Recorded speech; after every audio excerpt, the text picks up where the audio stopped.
Welcome to Nerds at Church, a podcast about nerdery and the Bible. I'm Pastor Emily, and I use pronouns like they, them, theirs. And I'm Pastor Kay, and my pronouns are she, her. In this episode, we'll discuss the third Sunday after Pentecost, also known as Lectionary 11, also known as Proper 6, which this year falls on June 13th. Check out the episode description for links to the Bible passages and other references we make in this episode. So, our deep dive for today is on imagery in the Bible, or metaphors, or simile, or what even is literalism. There is a ton and a half of imagery used in the Bible. And one of the things that I always like to point out whenever we're talking about biblical imagery is the reality of biblical literalism and the impossibility, actually, of true biblical literalism. So we probably all know people who say that they take the Bible literally. Literally? Literally. So, in kind of a flashback to Holy Trinity Sunday, we heard Nicodemus taking Jesus' words about being born from above literally. His response was, "How can I climb back into the womb to be born again?" Ouch. Right? That sounds really, really painful. But also, he was taking Jesus' words literally, at face value, no metaphors, no imagery, no simile, literally interpreting Jesus' words. And that's not how Jesus intended them. The Bible itself, similarly, is not intended to be taken literally. It is not supposed to be a historical account. It is not supposed to be a literal truth. If it were literally true, Nicodemus would have been right. I don't want to think about that. And Jesus would be a shepherd, not a carpenter, and we would literally be sheep. And I don't know about you, but I do not provide my own wool. So for those who have perhaps forgotten their middle school English class, a simile is when you say that one thing is like another thing. Like in our gospel reading for today, when Jesus says, "With what can we compare the reign of God, or what parable will we use for it? It is like a mustard seed, which, when sown upon the ground, is the smallest of all the seeds on earth." Also, this is a trick I learned in my middle school English class. You can tell that it's a simile because it has the word like or as. It is like a mustard seed. Yes. Cheat sheets. Life hacks. Life hacks. Grammar hacks. Grammar hacks. Language hacks? Sure. I don't know. A metaphor, on the other hand, is when thing A is said to be thing B. Like in John 6, when Jesus says that he is the bread of life. Yes. Which, don't forget, we've mentioned it once or twice, but this summer we'll have a special Bread of Life series. We're not sure what we're calling it yet. We've got lots of great options. Yes. And it will be safe for any of our listeners who require a gluten-free diet. Yes. All celiacs welcome. Yes. We may talk about gluten, but we won't force feed you any gluten at all. Because we are in favor of consent on this podcast. And also, we're a podcast. We're not feeding you anything. Except ideas and revolution. Yes. But join us for a series that may or may not be called A Friend in Need. Wink, wink. Oh, goodness. We're going to have to fill that with so many bread puns. It's going to be awesome. I'm also going to spend the entire series just snacking continually through all of the episodes because I get so hungry when we talk about that. I'm sure I was going somewhere with this before we got into that whole sidetrack. But you're welcome. There are also some edge cases in the Bible that aren't quite either, and I tend to refer to these as just general poetic license. For example, I kind of have trouble calling Psalm 23 a metaphor when it says, "The Lord is my shepherd," because that's describing a job that God has, a thing that God does. I don't entirely know that that's a full-on metaphor because I'm not sure that that's a thing that God actually isn't, you know? I mean, I kind of think of it as a metaphor, but I could see how... It's a little metaphorical, but it's not. Yeah. Like, describing God as a shepherd, which is a job that a person can have, and God is technically a person. Again, remember our Holy Trinity episode where we talk about that. as opposed to, say, calling God a mama bear, which happens somewhere in the Hebrew scriptures. And God is a mama bear. That is totally true. But also, God is probably not a bear. Which reminds me of a Calvin and Hobbes cartoon strip where Calvin objects to whatever it is that his mother has cooked for dinner that night by screaming, "What if we get up to heaven and find out God is a giant chicken, huh? What then?" However, I suppose that we can actually also accuse Psalm 23 of the ancient Christian heresy of modalism, because describing God by what God does not fully describe the differences of the persons of the Trinity. So, it's a good thing that Psalm 23 isn't actually describing the Trinity. Yes. Very true. Yes, describing the things God does is fine. It's just when that becomes the Trinitarian thing that then we call it modalism, and many people call it heresy, and other people call it diversity in theology. Sure. I think the point of modalism is that shouldn't be the only way that you distinguish the persons of the Trinity. That's actually the root of what's the problem with it. Really, any way that we describe the three persons of the Trinity shouldn't be the only way. Yes. But we're wandering into a previous deep dive instead of sticking with this one. Although, goodness knows, trying to explain the Trinity, you've got to use a lot of poetic language for that, because let me tell you, the literal language isn't going to work. So. And we'll include a link in our episode description so you can go back and refresh your memory of Holy Trinity Sunday. Or if you just want to tie your brain in a knot, which is pretty much what that does for me. God, or what God does, is not the only place where similes and metaphors are used in the Bible, of course. In our reading from Ezekiel today, Judah's royal family is described as a cedar tree, as a metaphor. Probably, the family wasn't actually a bunch of ants. I don't know. I would like to meet a family of ants. I mean, that'd be fun. Would explain why so many people were so terrified of David, I guess. That would be fair, but also... God is the creator, so Jesus being an ant really keeps, gardener. Mary thought Jesus was a gardener, so... True. The ants are like the gardeners of the trees. However, everyone did seem to be very surprised when David danced down the street while being mostly naked, and I don't remember the ants wearing a lot of clothes, so that would possibly argue against it. We'll see. Maybe he was just, cleaned off the moss. True. Very possible. Shed his leaves for the fall. Right. That makes perfect sense. Speaking of finding entirely new heresies that no one has ever tried before. Yay! Also, in Song of Songs, there are several parts which describe the author's lover as like a gazelle or a sheep or a variety of other options, not all of which are actually animals, come to think of it, but probably not, people. So, one of my favorite uses of imagery in the Bible is when God is described as like a mother hen in Matthew 23 or in Luke 13. I love that one too. I do love that one, and it is very sweet, and I have to tell you that my association mentally with it is not entirely sweet, because it also reminds me of a family story where an uncle of mine got what was coming to him when he bothered a hen. Don't mess with hens. They are impressively scary and will try to kill you if necessary, even if they do seem silly or mostly harmless in general. Do you have a favorite use of imagery from the Bible, Emily?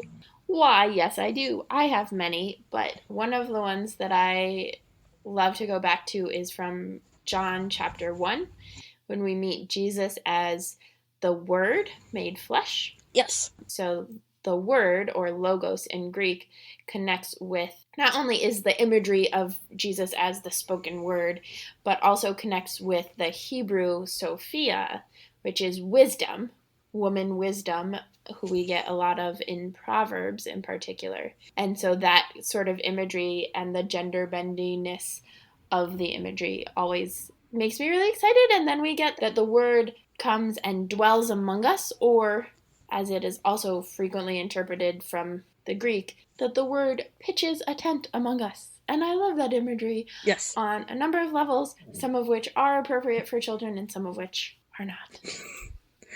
And actually, if we're going to make a nerdy reference in regards to Jesus as the incarnate word, I think the book The Phantom Tollbooth comes to mind, which has many incarnate words and phrases in it, because they all sort of come to life in interesting ways. Or the movies, Jumanji. Ooh, yeah. You just have to say Jumanji 3 times, and there you go. Or That's where you Beetlejuice, are. for that matter. Ooh, yeah.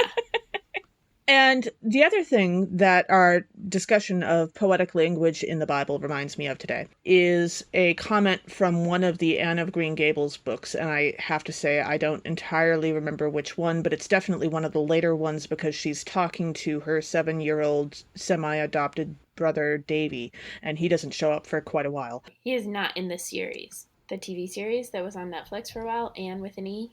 I do like that show. I'm actually talking about the original books by Ellen Montgomery. I know. But Davy just wasn't in the TV series, and I never read the books. Well, that was wrong of them. And I hope you get around to them because I do like them. But there is this lovely conversation that she has with Davy.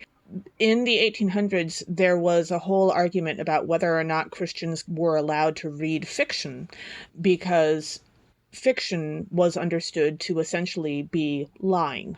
And lying is wrong, right? Fiction never actually happened, so is it a lie?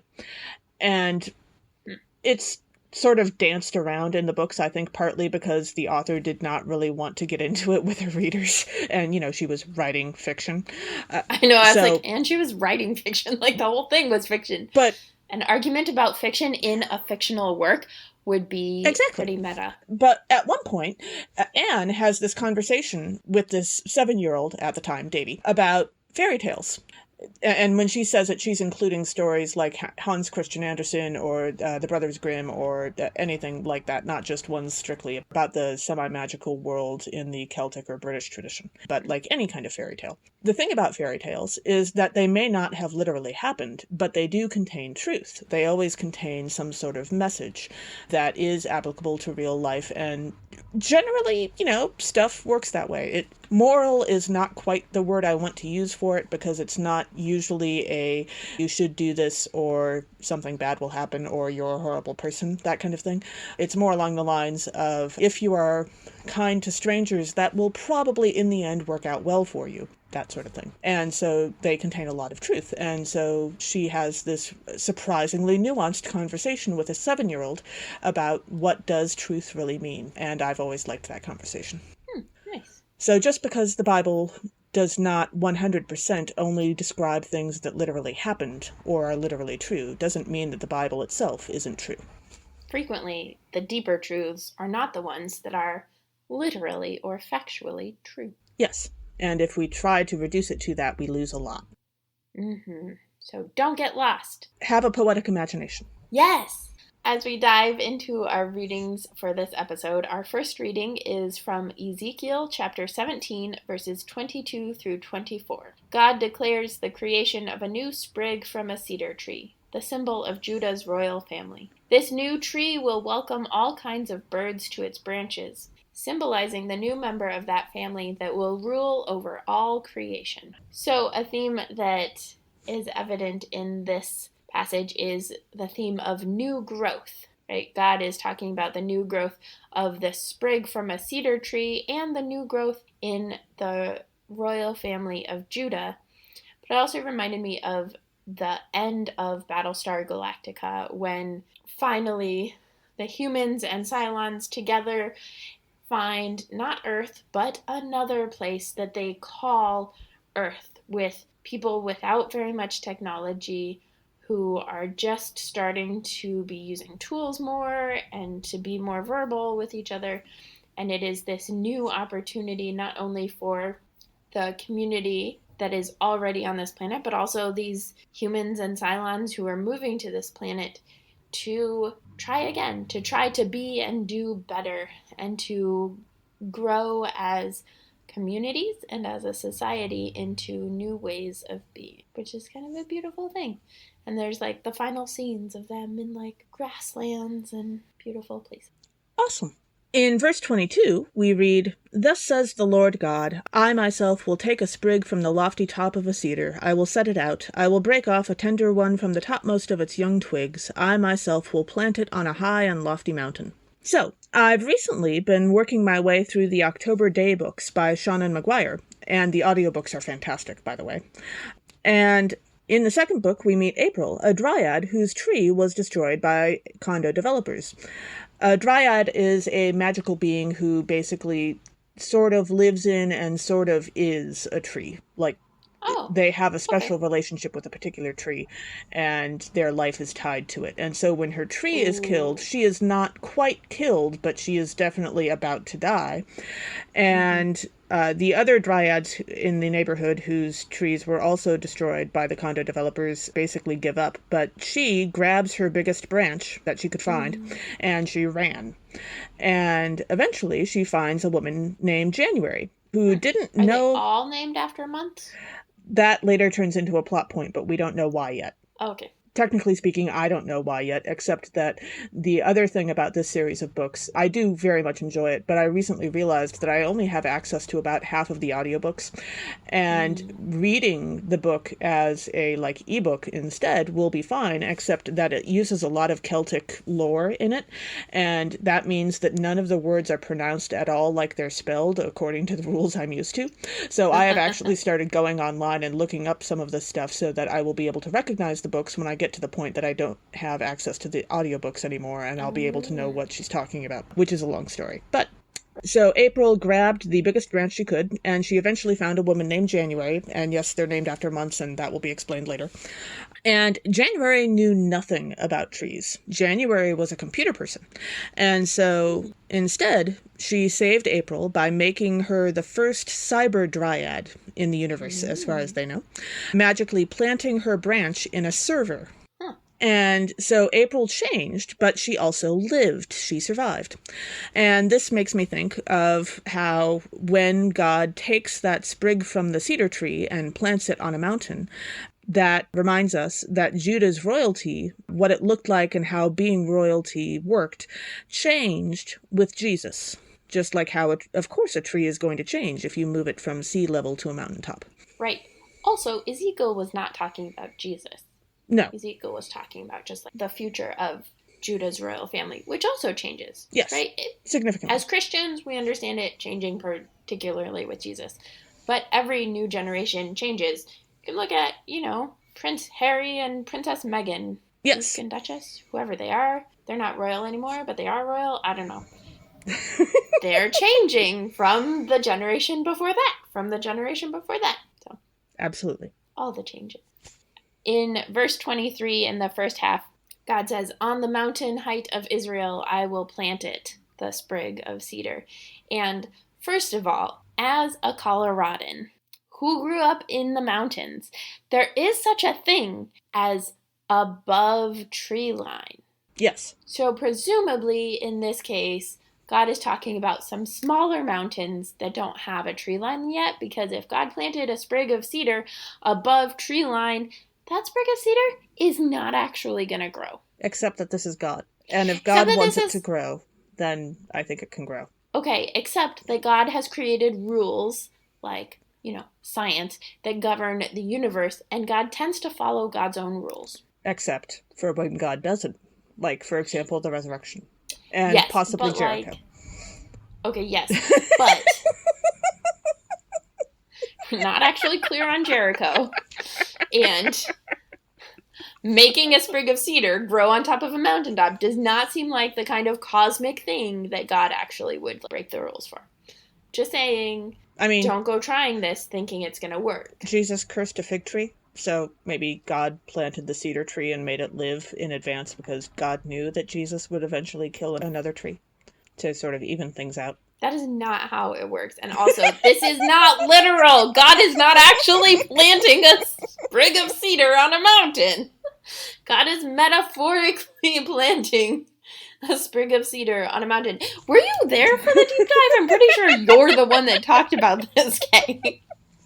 I wish that I could share the look on Emily's face right now with you all, but it is priceless. I am sure that it is. Yes. Anyway, don't grow mountains don't grow mountains above tree line.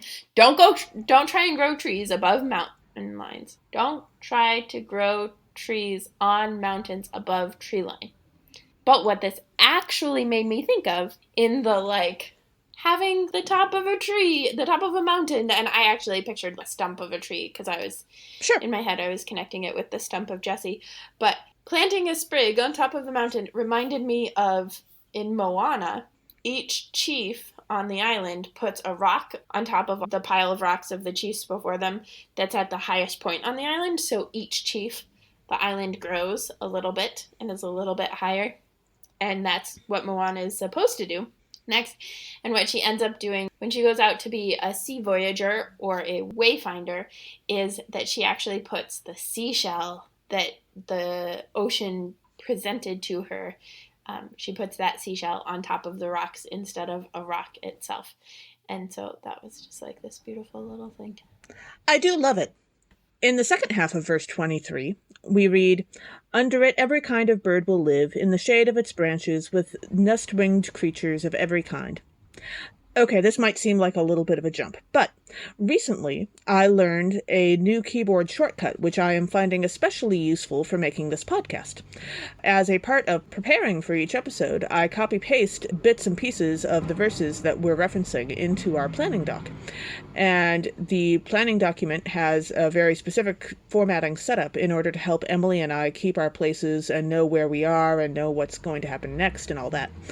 And constantly reformatting text is really irritating and takes forever. And so recently I learned this new keyboard shortcut that makes it much easier, because if you're pasting text into a document, and instead of using the keyboard shortcut Control-V, which is the shortcut that I grew up knowing for pasting stuff from one thing to another, if instead you use the shortcut Control-Shift-V, when you paste it, it adopts the formatting of the new document that you're putting it into, and it makes your life so much easier because you don't have to fight with it all the time. I did not know that this was new information for you, or I would have told you about it years ago. Okay, that would have been helpful. My bad. But it is still a snazzy shortcut. And it reminds me of when you take a bird from one place and you try to put it in another place, you're going to have to make sure that it can adapt to the new setting in order for it to be able to stay there, instead of choosing to, say, fly back to its old home. Which I guess does also seem appropriate for Moana and her people. I was going to say, that fits really well with Moana. Yeah. In the second part of verse 24, God says, "I bring low the high tree, I make high the low tree." And this verse in some ways is actually pretty out of place, because the cedar, which is the main imagery used here, is not a low tree. Like, it grows pretty big based on, like, my Google's quick 5-second Google search at least. American cedars do. I do remember we've had a conversation previously about how there are different kinds of mustard plants, which we may get into later. And there are some mustard plants which are quite short and some mustard plants which are quite tall. And the big ones live in Israel. And I don't know if the cedars that you would find in the Israel area are quite as large as the American ones that we have. Perhaps. But the actual goal, right, this is one of those examples where what we didn't talk about quite in our deep dive, but is very much true, is metaphors and imagery inevitably always fall short. Yes. We use them because they help us understand particularly God, but also the things that we read about in the Bible and the things of our faith. We use metaphors, we use similes, we use imagery because it helps us understand better. But also, none of them give us the complete picture. And that's part of what it is to be human. We get different ways of connecting and learning, and ultimately, we're never going to get the complete picture because we're only human. In fact, to use the phrase fall short is to use poetic imagery because, of course, it's not like the phrase is actually, being thrown from one person to another and not quite getting there all the way, or like it's, a certain Idioms. height and doesn't actually have the height to make it to get things off of tall shelves. But, yeah. Yes, idioms are also great. True. And in the next reading, we'll talk about puns. I love puns. In case you didn't get it, I seriously love puns. It's ridiculous. Yes, I love puns too. Our second reading for today is from 2 Corinthians chapter 5, verses 6 through 17. However, some congregations may choose to omit verses 11 through 13. Paul calls Christians to live not by society's rules or traditions, but according to their faith, seeing each other as God sees them. So one of the themes for this passage is transformations. Get it? Transformation. Puns. I told you it would come up. So I was thinking about the different transformations in this passage and the ways that Paul describes changes happening in people. And it really reminded me as a trans person of the ways that trans people change, and yet we are still the same person, right?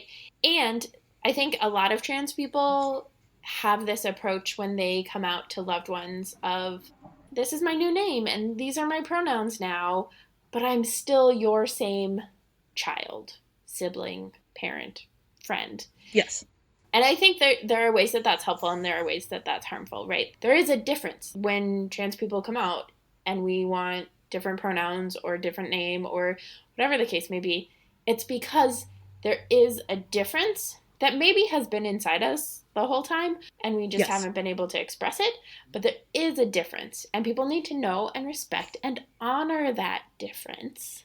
Yes. But it is one of those kind of a chicken or the egg things of, is it we as trans people who change and then become trans when we come out, or is it how others around us perceive us that is actually the thing that changes or transforms? And I think that Paul also, there's a little bit of hinting at this in this passage of, Paul definitely talks about God transforming humans, but there's also this question of, or is God doing the internal work and it's the way that others recognize or perceive us that changes? Yeah. I think the closest to that I've ever personally experienced is when I learned that I had ADHD and I started telling other people that.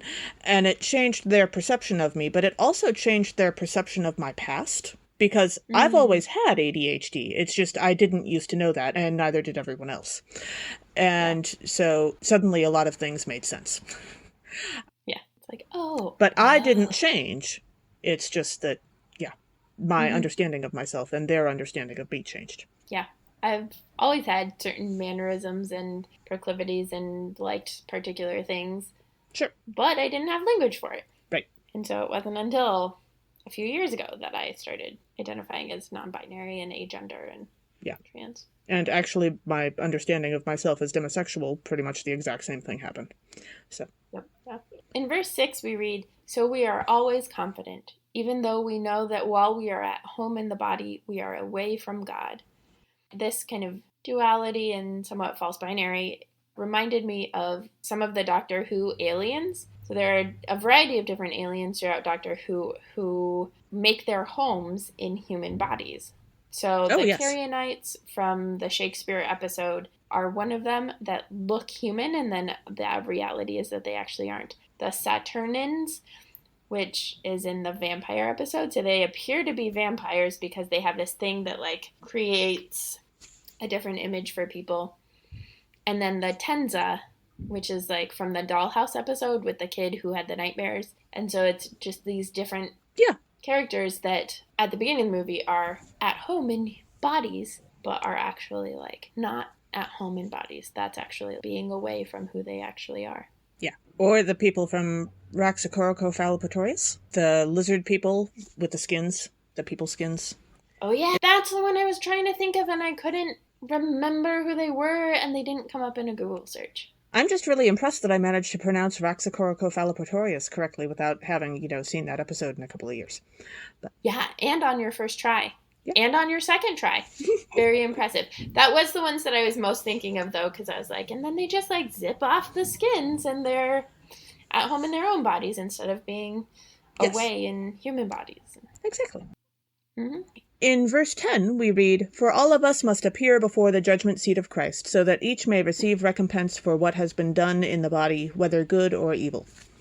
Now, I would say that Paul is not actually trying to delete grace from the universe here. Well, this time, I'm not saying he never tries to do that, but if you're going to receive grace, doesn't it make sense for you to know what you're receiving grace for? Like, can you really be healed of the harm that you've done if you don't know what harm you have done? I'm not entirely sure that would work out well. So we're informed of the consequences of what we've done, as the verse says, and then grace. Yay. So is this the first use of the law or the second use of the law? I did not do that much prep for this episode. I don't know that it's so much about the use of the law as it is Like, can you fix something if you don't know what's broken? Can you be fixed of something if you don't Second use. know what's broken? Yeah, I think that's the second Like, use of the law, okay. to make us realize what we've done wrong. The first use is to make us not do bad things. Second use is to help us realize what we've done wrong so that we can repent and appreciate the grace that God gives us that Yes. much more. Yeah. Yeah, because if you somehow hurt your friend and you apologize for it, but you don't really know what it was that hurt them about what you did, you're very likely going to do it again. Now, if we're talking about the judgment seat of Christ at the end of all things after all of our lives are over, that's probably not going to be a problem, at least one would hope. But still, can you really fix something if you don't know what's actually wrong? And shout out to Pace Warfield May, who is a guest and is co-host of the Horror Nerds at Church podcast, for teaching me about Luther's uses of the law better than any of my seminary professors. Shh, don't tell Dr. Hendel. I did not have Dr. Hendel, for what that's worth. So I know, because we went to different seminaries. Yes. Which is probably for the best. This is unlike in The Good Place, where once you're dead, your quote-unquote score for the good and bad that you've done is set, and you can't change it, and you're basically stuck with whatever your fate is. Which is really unfortunate. Yeah, and doesn't work out well for a bunch of people. In verse 11, we read, "Therefore, knowing the fear of God, we try to persuade others." And actually, like, throughout this passage, while I was reading it, I just kept thinking of D&D. Yeah. I think because one of my D&D campaigns is over and the other one, like, we didn't have everybody, so we just hung out this week, on Zoom, like you do, #pandemic living. Sure. And so then I kept picturing it as, okay, and then we roll a persuasion check and add this and bardic inspiration and roll with advantage, or the dexterity checks for walking by faith and not by sight and stuff. So now I'm just gonna D&D the whole Bible, which I actually want to run a campaign based on biblical things anyway, but yeah. I'm now trying to figure out how you would figure out the stats for the bears that Elijah summons to murder the children, but that's probably a little off topic. That's fantastic. And then, in the first half of verse 16, we read, "From now on, therefore, we regard no one from a human point of view." So the therefore in this verse is saying that because Christ died for us, we can't use human standards to judge one another anymore. How rich or what gender or race a person is, or other human-created rules of who matters or who doesn't or who matters more, no longer apply to Christians. We are all equal. Much like how in the 1964 Godzilla movie, Ghidorah, the three-headed monster, Godzilla, Mothra, and Rodan have to put aside their differences and work together to defeat the much more dangerous Ghidorah. I love the 1960s Japanese Godzilla movies. They are fantastic. The English versions are terrible and therefore hilarious. So. Yes. I do not know Godzilla, nor do I dive deep into Godzilla. So. That one is particularly fantastic in terms of the English version being so bad it's hilarious. Okay. My other big favorite is Godzilla versus the Sea Monster, but they play a game of catch at one point with a very large rock. Mostly they're trying to kill each other, but it really looks like they're playing catch. That's fantastic. Our gospel reading for this episode is Mark chapter 4, verses 26 through 34. Jesus shares two parables describing the reign of God. It is like scattering seeds on the ground, not knowing which will grow, and like a tiny mustard seed that grows into an enormous shrub. So one of the themes that comes up in this passage is that Jesus apparently is choosing Amity as his faction from the Divergent books. Because Amity are the ones that grow things and talk about the growth and the peace and possibilities of everything. Awesome. And this is partly, as we talked about in the deep dive, the imagery that Jesus uses, right? If you're around plants and earth and growing things all the time, that's the imagery we're going to use. If you're around sheep all the time, you're going to use sheep imagery. But you can kind of tell some of who Jesus is trying to get to, or perhaps the gospel writers are trying to get to, by what sort of imagery they're using at different points. Come to think of it, I guess I'm a little surprised that Jesus didn't use more carpentry imagery choices, but I suppose he wouldn't always have been talking to carpenters. So you're right, it was probably chosen based on who they're talking to. Ideally, that's how we all talk, so that the people we're talking to understand us. Yeah. In verse 27, we read, "And the seed would sprout and grow. The person who planted it does not know how." So I have explained before that I am not personally very good at gardening, but I do know a lot of gardeners. And in terms of how hobbies go, I've always been kind of struck by gardening as being a little odd, in that, yes, there are many successful gardeners who have intentionally studied and read and talked to other gardeners and worked at it and tried many different things and written things down for what worked and what didn't and all that in order to become successful gardeners. But I also seem to run into a fair number of people who are considered successful gardeners by other people who don't so much do that. They really more along the lines of just adopting the "let's see what happens now" approach. Like, they'll do a little trial and error, but otherwise it's not about working at it like they do the work of putting the garden in, but it's not about a scientific method kind of approach. It's just more of a "let's throw the spaghetti at the wall and see what happens" kind of thing. And yet some of them have really, I don't know if it's enormous luck, but lots of success, definitely. Some people just, it works out that way for them. I guess that also probably depends on what your definition of successful is. But gardening is one of those hobbies where you can have a lot of success with it without necessarily spending years to achieve excellence. I mean, some people. I just planted my basil and oregano. This is the third time I'm planting oregano since Ash Wednesday. I had like seeds that kind of sprouted, but I didn't bury them in the dirt, so they didn't have to work as hard. So I think that was the problem. The first time I was like gone, and so they dried up. The second time I didn't bury them quite well enough, I think. This time, the third time, I think this is actually starting to turn into another biblical parable about planting seeds. Oh. The 4 different kinds of soil. Perhaps. It was all the same pot.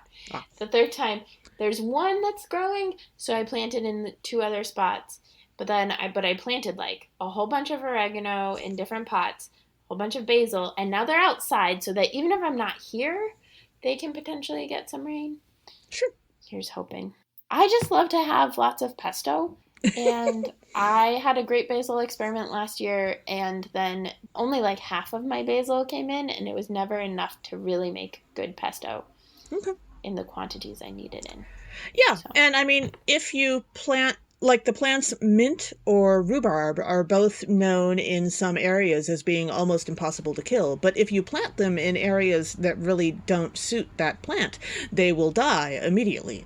But if you've ever seen mint or rhubarb try to take over someone's yard, or in my case, try to destroy a shed in the backyard, that was the rhubarb, not the mint. I was going to say, I haven't known rhubarb to take over. Oh, no. In many parts of where I've lived in Illinois, Iowa, Minnesota, and I suppose also in Wisconsin, but slightly to a lesser degree, rhubarb, if you leave it alone and you don't prune it extensively, will grow to be taller than I am and possibly try to destroy a shed.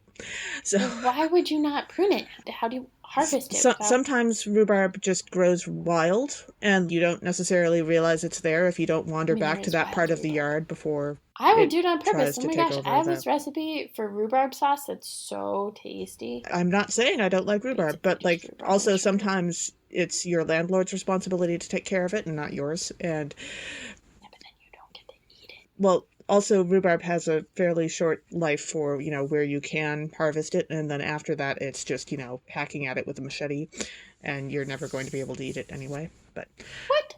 You and I have very different experiences with rhubarb. I haven't actually grown it. I've just harvested it from other people. That might explain why. I mean, it's been in their gardens. I've been the one to pick it, but... Yes. Okay, I think we're off topic for the 47th time.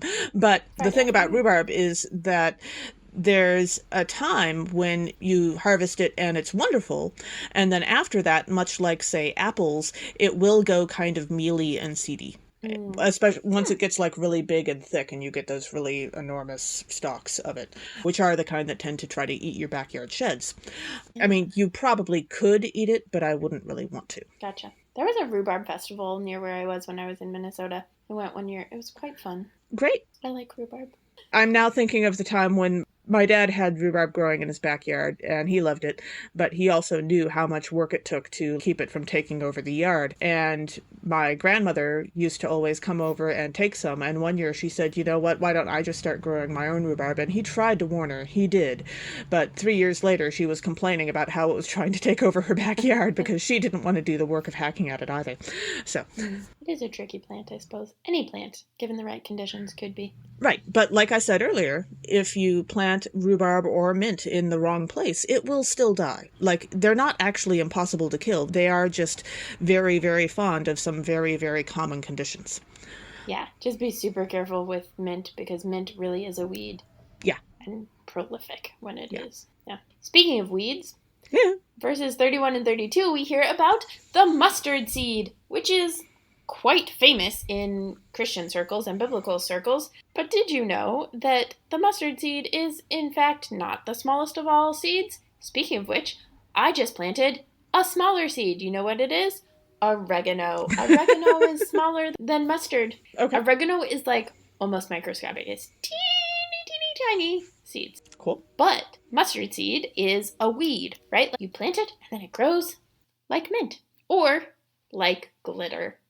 I actually one time preached a fantastic sermon on one of the mustard seed passages, and I talked about the reign of God being like glitter, and I made a mess. I was doing pulpit supply, and I made a mess in the sanctuary. I didn't make a huge mess, but I gave every kid glitter in the children's sermon. And all of the parents hated you. Actually, no. They loved it, and I had people a year later who came up to me and were like, "You did that glitter sermon," and they loved it, and they would occasionally glimpse glitter, and then glitter becomes a reminder of the reign of God, that it gets out of your control real fast. Excellent. Because, in fact, you cannot control God. Yeah, thank goodness. Mm-hmm. In verse 32, we read, "Yet when it is sown, it grows up and becomes the greatest of all shrubs." So mustard is a shrubbery? So does that mean that if you were challenged by, say, the Knights of Ni, you could provide a mustard plant and they would be satisfied?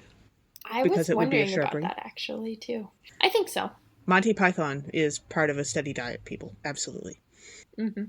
In verse 34, we read, "Jesus did not speak to them, the crowd, except in parables, but he explained everything in private to his disciples." Well, that seems a little bit unfair, but also, parables are riddles. So it's another way of using imagery and using metaphors and similes to not explain everything, but to make people think. Parables are supposed to be tricky, are supposed to be riddles, are supposed to make us think. They don't have clear answers. So that was reminding me of course, the Riddler in Batman, but also in The Hobbit between Bilbo and Gollum, when Bilbo finds the ring and is going through a test of riddles with Gollum to see if he gets away free. And he does. He wins the riddle test because Gollum doesn't guess that the ring is in his pocket. Yeah. And while the entire Bible might not be one giant parable, I would say that, like a parable, look, a simile. Huh? It is not necessarily easily understood on the first pass. Very true. Lots of passes. Yeah. Lots of people. And it's understood better with more people and more brains. That's part of the gift of diversity. The more brains we have and the more people who think in a variety of ways and have a variety of different life experiences, the more likely we are to come up with brilliant answers and ideas. Absolutely. Thanks for joining us. Catch us next time when we'll discuss the nerdery connections to the scripture readings for the fourth Sunday after Pentecost. This podcast has been produced by us, Kay Rohloff and Emily Ewing. For more fun, check us out on Twitter and Facebook at NERDSATCHURCH, or contact us at nerdsatchurch@gmail.com. Also, if you like what you've heard, rate us or leave us a review on Apple Podcasts, Facebook, or wherever you catch your podcasts. If you want access to our full guest episodes and interviews, support us on Patreon at patreon.com/nerdsatchurch. We hope Patreon can help us get our episodes transcribed for those who need or prefer that. Though if you want to help us with transcripts, let us know via email or social media. As the ancient Christian said, Pax vobiscum.